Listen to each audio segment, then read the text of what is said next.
தரும் கல்வி தரும் ஒரு நாளும் தளர்வறியா மனம் தரும் தெய்வ வடிவும் தரும் நெஞ்சில் வஞ்சமில்லா இனம் தரும் நல்லனை எல்லாம் தரும் அன்பர் என்பவர்க்கே கனம் தரும் பூங்குழலாள் அபிராமிகளை கண்களே. ஓம் நமச்சிவாய. மேன்மைகள் சைவ நீதி விளங்குக உலகமெல்லாம்.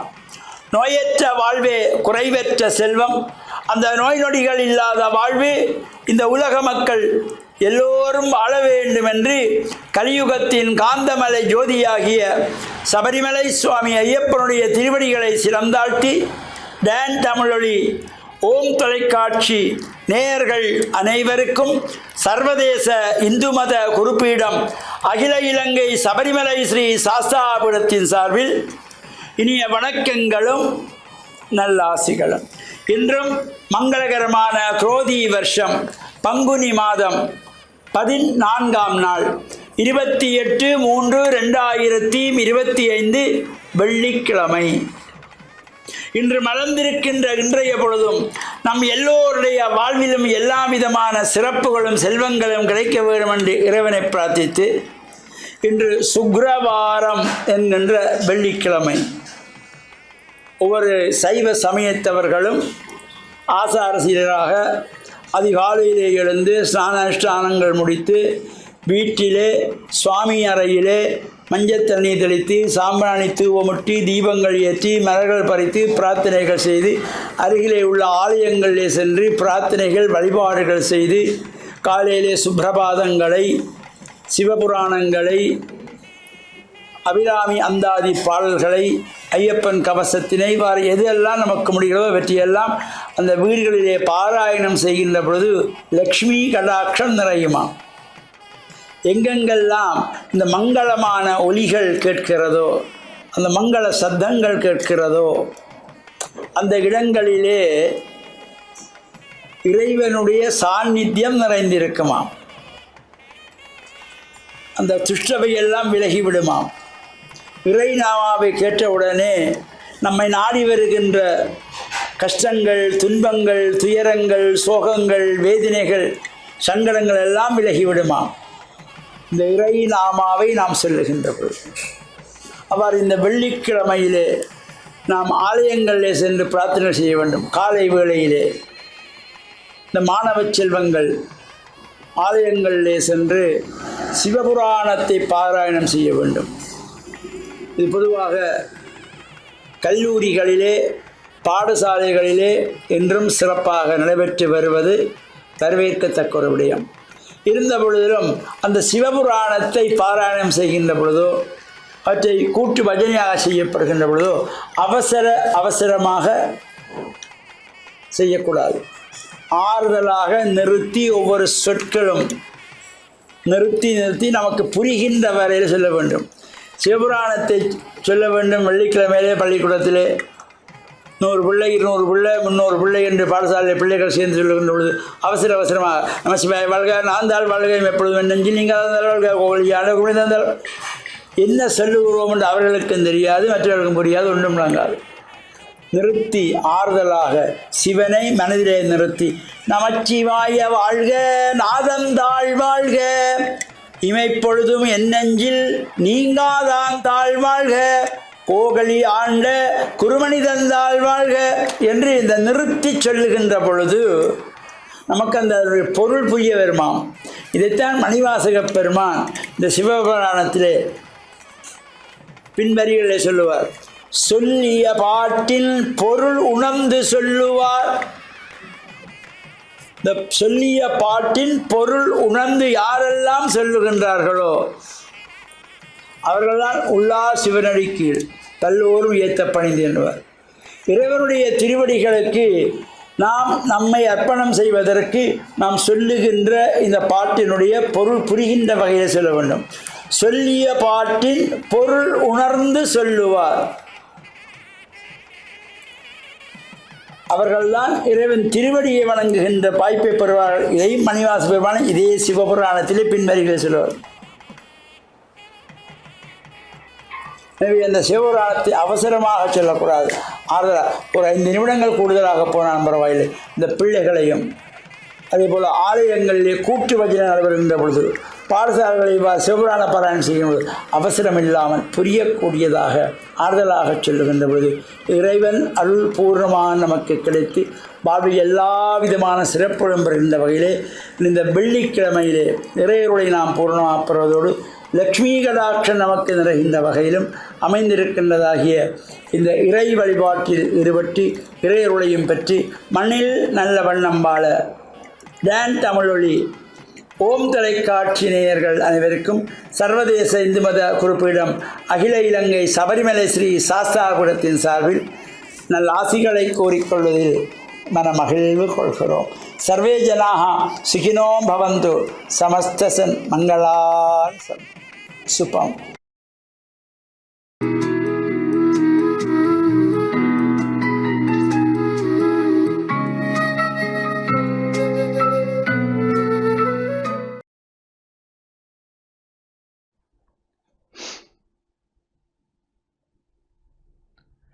இறை இயேசுவில் என் அன்பு நெஞ்சங்களே, கிறிஸ்தவ நற்சிந்தனை வேளையில் உங்களை சந்திப்பதிலே எனக்கு மிக்க மகிழ்ச்சி.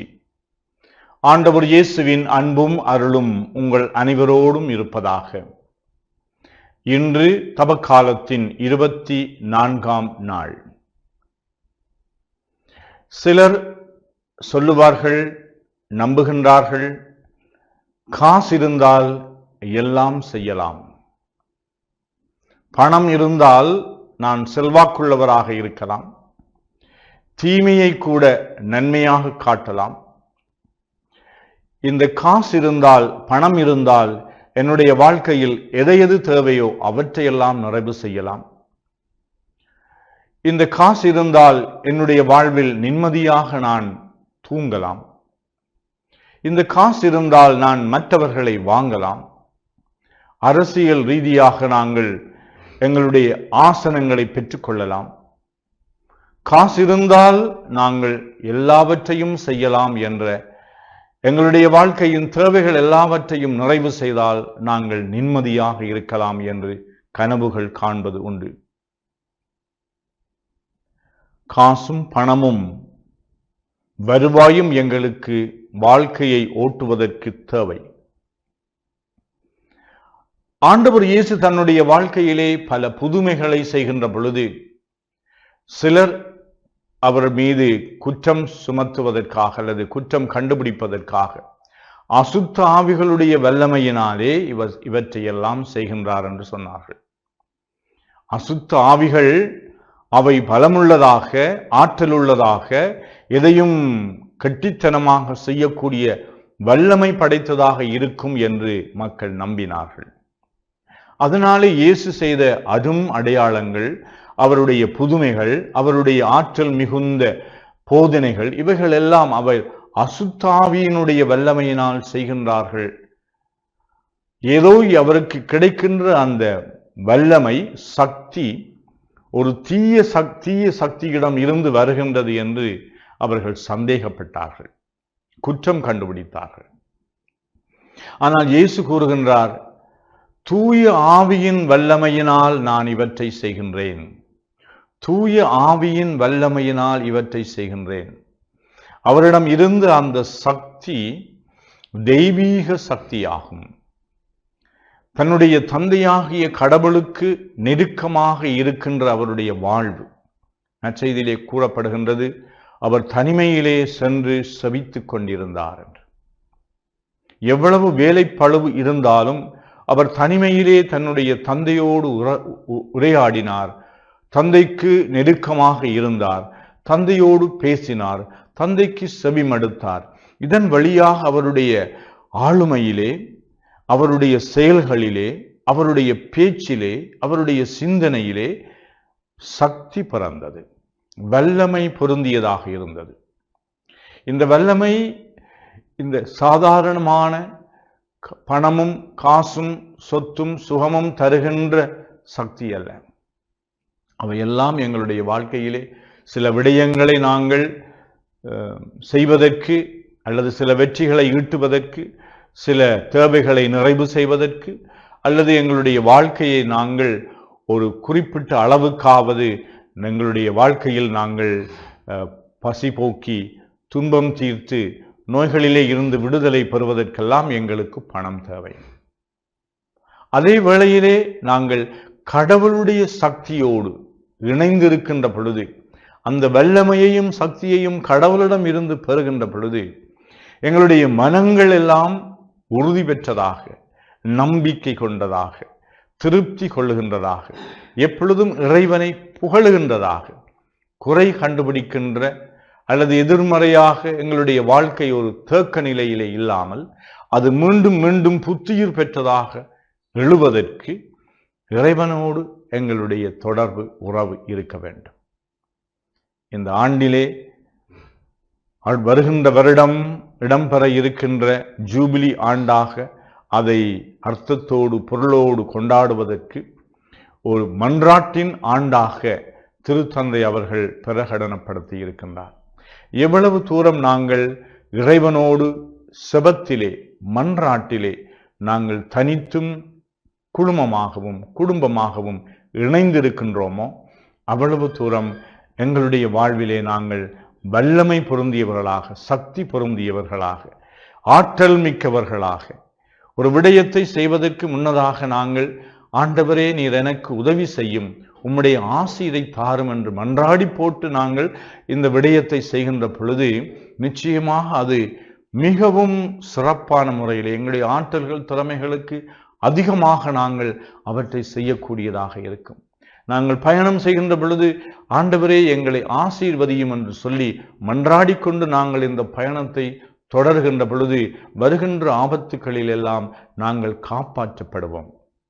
இவ்வாறு இந்த இறைவனுக்கு அருகாமையிலே இருப்பது என்பது, அவரோடு எப்பொழுதும் செபத்திலே, மன்றாட்டிலே நாங்கள் நிலைத்து நிற்கின்ற பொழுது எங்களுடைய வாழ்விலே ஆண்டவருடைய அருள் வளங்கள் நிறைவாக கிடைக்கப்பட்டு நாங்கள் மகிழ்ச்சியோடும் வளமையோடும் மன அமைதியோடும் வெற்றிகரமாக வாழ்வதற்கு இறைவன் எங்களுக்கு ஆக்கமும் ஊக்கமும் ஆசீர்வாதமும் தருவாராக.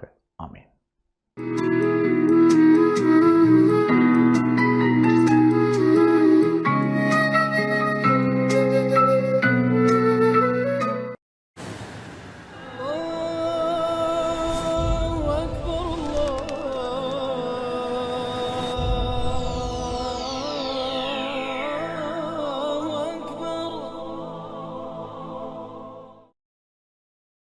அஸ்ஸலாமு அலைக்கும் வரஹ்மத்துல்லாஹி வபரகாத்துஹு.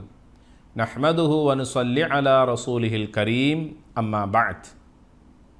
அன்பின்கினிய சகோதர சகோதரிகளே, நாம் உலகத்திலே வாழக்கூடிய நமது குறுகிய கால வாழ்க்கையில் நாம் நமக்காக மாத்திரம் வாழாமல் மற்றவர்களுக்கும் பயனளிக்கக்கூடியவர்களாக வாழ வேண்டும்.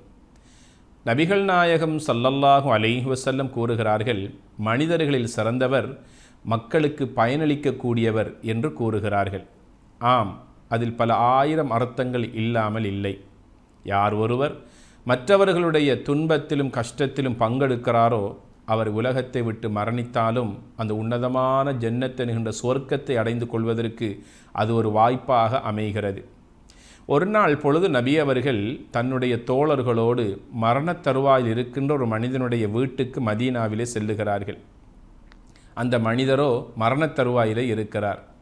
மரணத் தருவாயிலிருந்து அந்த மனிதர் கூறுகிறார், அது புதியதாக இருந்திருக்கக்கூடாதா என்று கூறி சற்று நேரத்திலே அவர் மரணித்து விடுகிறார்.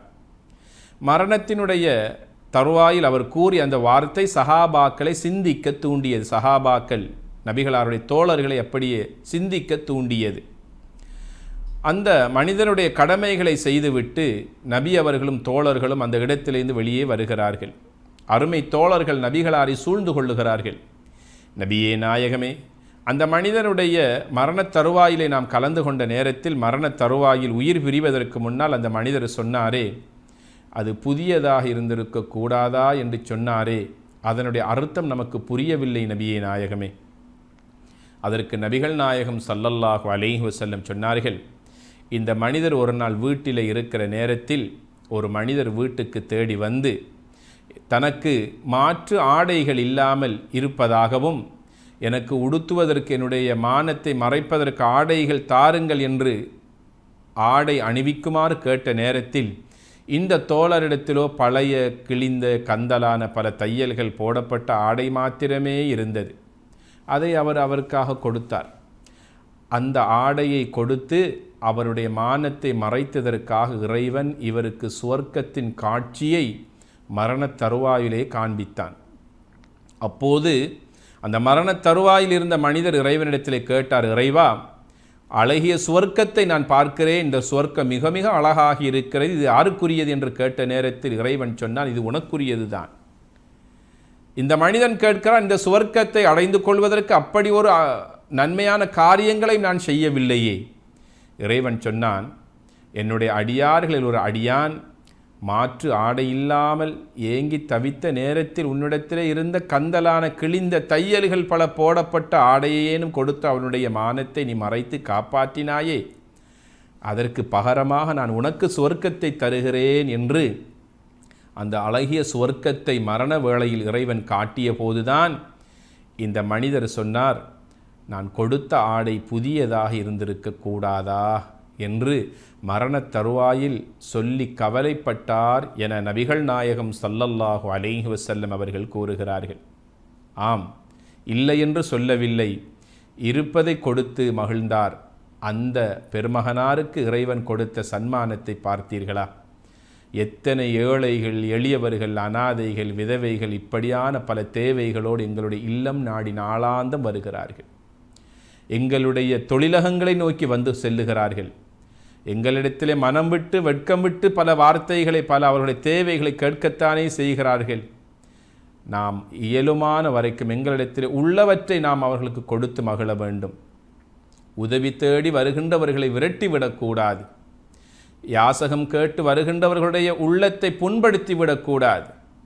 அவருடைய முகத்திலே நாம் பாய்ந்து அவர்களுடைய உள்ளத்தை தாக்கிவிடக்கூடாது.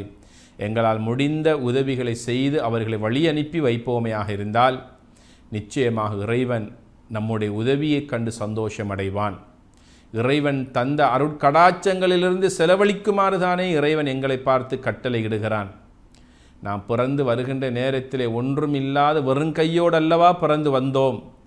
இவ்வளவு அருட்கொடைகளோடு இறைவன் எம்மை வாழ வைத்திருக்கிறானே, அந்த இறைவனுக்காக நாம் இதனை கொடுத்து மகிழ முடியாதா? இறைவனுடைய அடியார்களுடைய துன்பங்களையும் கஷ்டங்களையும் போக்குவதற்காக இப்படியான நற்கிரிகைகளில் நாம் ஈடுபட்டு இறைவனுடைய நன்மதிப்பை பெற்றுக்கொள்ளக்கூடாதா? இதுவல்லவா இறைவனுடைய பாதையிலே நாம் செலவழிக்கக்கூடிய இறைவனுடைய திருப்திக்காக நாம் கொடுத்து மகிழக்கூடிய சந்தோஷமாக இருக்கிறது. கொடுத்த இறைவன் எடுத்தும் சோதிப்பதற்கு சக்தியுடையவன் என்பதை நாம் மறந்துவிடக்கூடாது. இறைவன் கொடுத்தும் சோதிப்பான், எடுத்தும் சோதிப்பான். நாம் கொடுத்து மகிழக்கூடியவர்களாக இருப்போமையாக இருந்தால் நிச்சயமாக சத்தியமாக அந்த இறைவன் நமக்கு அள்ளித்தருவதில் கஞ்சத்தனம் அடைய மாட்டான். எல்லாம் வல்ல இறைவனின் அருளையும் அன்பையும் பெறுவோமாக. வஸ்ஸலாமு அலைக்கும் வரஹ்மத்துல்லாஹி வபரகாத்துஹு.